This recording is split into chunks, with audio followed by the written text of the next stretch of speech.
Papa, aujourd'hui plus que n'importe quand, je m'ennuie de marcher avec toi dans l'hiver. Les pieds de pas pris entre les craquements de neige puis ceux des branches. Me sentir le bout des doigts quand ils viennent juste de briser un bout de bois. Quand est-ce qu'une branche arrête de s'appeler une branche mais qu'elle devient juste du bois? Coupée juste une fois ou cassée, elle reste une branche. Une branche cassée au sol, dans le sentier, sur la galerie d'en arrière, mais une branche. Coupée 2 puis 3 fois, elle devient des rondins, puis des bouts de bois. Mais elle arrête de s'appeler branche. Quand est-ce qu'une vie arrête de s'appeler une vie?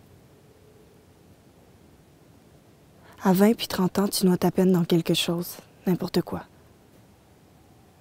Mais à 7 ans, c'est le chagrin qui te noie. Quand t'es au salon funéraire en train de serrer des mains remplies de sympathie. Des mains d'adultes que t'avais jamais vues avant, mais qui te parlent de ton père comme s'il avait fait partie de leur famille. Du monde qui ont quasiment l'air d'avoir plus de peine que toi. C'est difficile de s'imaginer qu'un jour, pas si lointain, on va recommencer à rire ensemble, d'une blague qu'un de nous autres va avoir lâchée. On sait que ça va arriver parce que c'est arrivé à d'autres mondes avant nous autres. Mais ce jour-là, on n'est pas capable de se l'imaginer en serrant des mains. Des mains qui avaient toutes disparu le jour où maman en avait besoin. Des mains qui n'auraient pas levé le petit doigt pour empêcher qu'on perde la ferme. Tu m'appelais ta petite sirène. J'haïssais ça. Parce qu'une sirène, c'est juste une histoire de belle fille qui finit en queue de poisson. On a tous notre 11 septembre. C'est juste pas la même date pour tout le monde. Il arrive toujours le jour où tout bascule, peu importe qui. Le jour où tu sais qu'en te levant le lendemain, tout ce qui va suivre, tout ce que tu veux être, ce que tu pensais être, va être entaché par ce jour-là maudit. Rien pour l'effacer. Les couches de douleur vont se déposer dessus au fil des ans. Tu vas penser que ça s'en va parce que tu le vois plus, parce que les gens t'en parlent plus, t'en parlent moins. Mais c'est de la merde.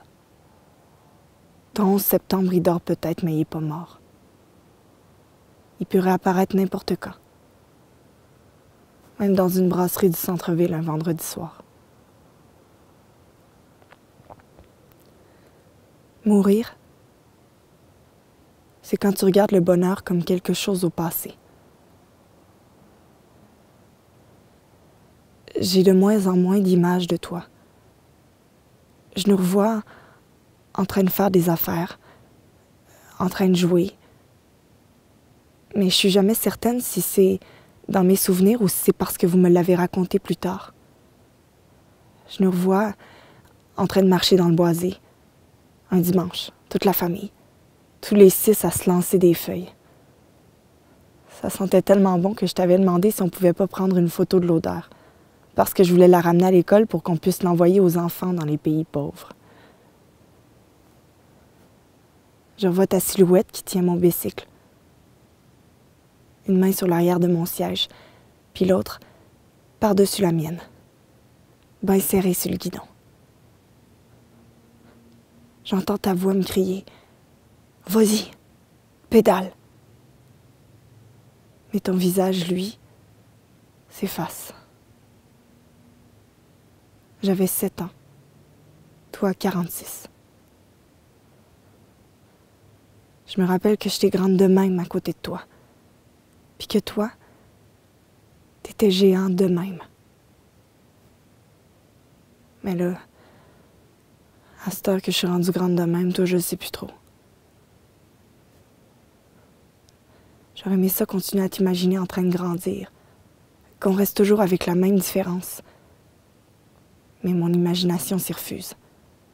Si ça se trouve, c'est le contraire. Tu rapetisses. Plus je grandis, plus tu rapetisses. Penses-tu qu'un jour tu vas être tellement petit que tu vas disparaître? T'es partie de ma vie. Je veux pas que tu partes de ma tête. Je porterai pas de te voir m'abandonner 2 fois. J'ai 22 ans. J'ai besoin de croire que mon bonheur est en avant de moi.